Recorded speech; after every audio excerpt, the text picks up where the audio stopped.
Alright, welcome back. This is Miss Varlag, Miss V, and we are back talking about industrialization, but this time we are discussing industrialization specifically in the United States. This is your guided notes 10.2, so let's get started. Here are your vocabulary words. In this particular lesson, we'll be talking about the assembly line, industrial capitalism, feminism, mass production, an entrepreneur, and suffrage. Go ahead and pause this video right now to make sure you get those vocabulary words. Alright, so let's discuss industrialization in the United States. So the United States was industrialized in the first half of the 1800s, so a little bit after Great Britain, right?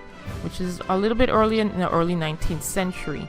So as you see here, 30,000 miles of railroad allowed for transportation of goods manufactured in the Northeast to reach the rest of the United States, and because of that the population grew tremendously, especially due to urbanization, which you see here in this photo.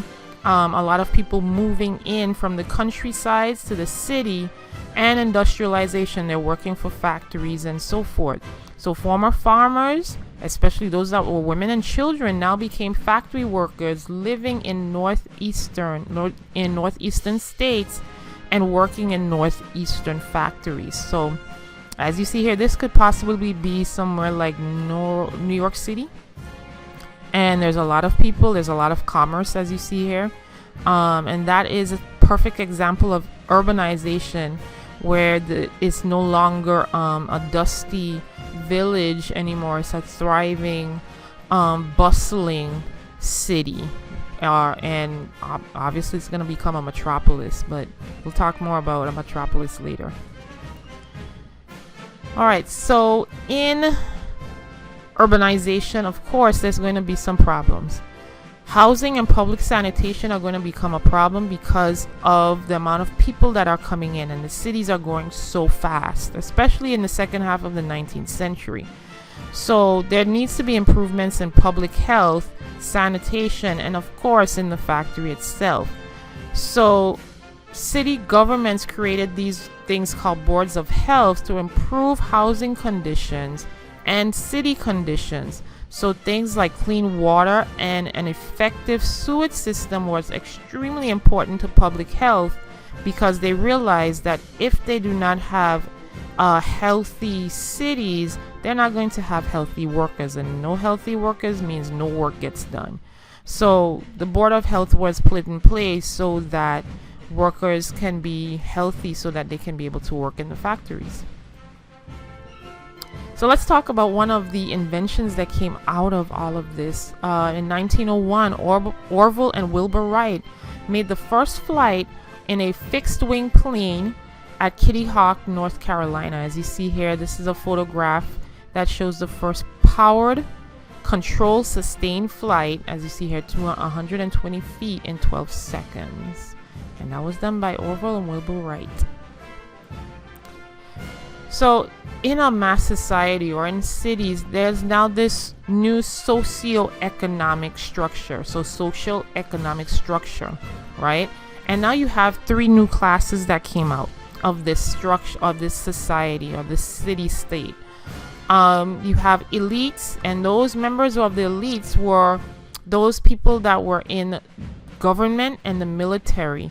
And because they were so successful, they were industrialists, they were bankers, they were entrepreneurs, they were part of the aristocracy, they formed this new upper class, and mostly being involved in government and military. The middle class consisted of a diverse group of economic and social levels, right? Some were upper middle class and some were lower middle class. But they did believe in hard work, and that everyone, once they did hard work, were guaranteed results. And they also focused on their outward appearance, because that was very important to the middle class, because they wanted to be seen and heard as, how can I say, as elites, right? They wanted to be seen as, contributing echelons in the society, right?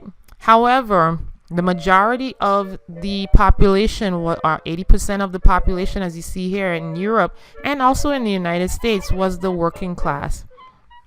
These classes included landholding peasants, the farm laborers, and sharecroppers, especially those in the United States. So if you do not know what a sharecropper is, let me explain that real quickly. After the Civil War ended, which ended a little bit later, the 14th Amendment ended slavery or abolished slavery in the United States, many enslaved Africans, or those that were formerly enslaved, did not have work.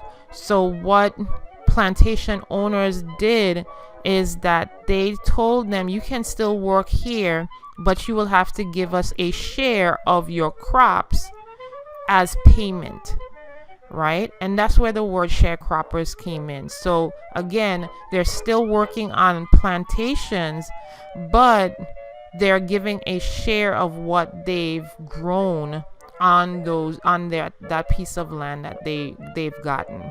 Okay, and that's how they were sort of able to earn some little feasible set of money in order to survive. Some of them were skilled and unskilled laborers. A lot of domestic servants, housekeepers, those that work in the house, were women. Okay. Now, for women's experiences in the 19th century, and remember we're talking about the 1800s, right? Many of the working class groups believed that women should remain home to bear the children and nurture the children. So a lot of men believed that the women should stay home and they should not be allowed to be working in the industrial workforce. And that was for working class. However, there were some positions, because of urbanization, because of industrialization, that opened up for working class women, such as secretaries and housekeeping and so forth, right? Now, European middle class women, because they could devote more time to family and leisure, because their men were out working as as owners, and some of them were owners, or some of them were helping out in the factories, right, in the upper echelons of the factories. They were able to stay at home and take time to devote to their families. However, working class women did not have that option, because they needed to earn enough money outside the home so that they can support their families. So more than likely, the men, the women, and the children were working. So because of all of this, in the 1830s, a number of women in the United States and in Europe started to advocate and argue for their rights to own property, right? But it wasn't successful. But by the 1840s and 1850s, there was a strong movement that came up for women's rights and expanding women's rights, especially in political matters, right? These members, or these women, were called suffragists, and they had one basic goal, and that goal was for women to have full citizenship and equal rights in the country, and that is in Europe and in the United States. Especially in the United States, they also fought for women's right to vote in the government, and it wasn't until the early 1900s where women's, the 19th Amendment was passed, so that allowed women the right to vote. Okay. Now, education. Let's talk about education in mass society, or especially in the United States and the Western world. So between 1870 and 1914, most Western governments began to finance a system of education, especially primary education, right? And children between the ages of 6 and 12 were required to attend schools. Required. But why was there such a big commitment to education by these Western governments now? Why were they pushing for mandatory education? Because of the Industrial Revolution and industrialization. In the first industrial revolution, this was when we had the cotton industry, textile industry, etc. The workers didn't have training nor experience, because remember, most of the women and children, they worked on farms, right?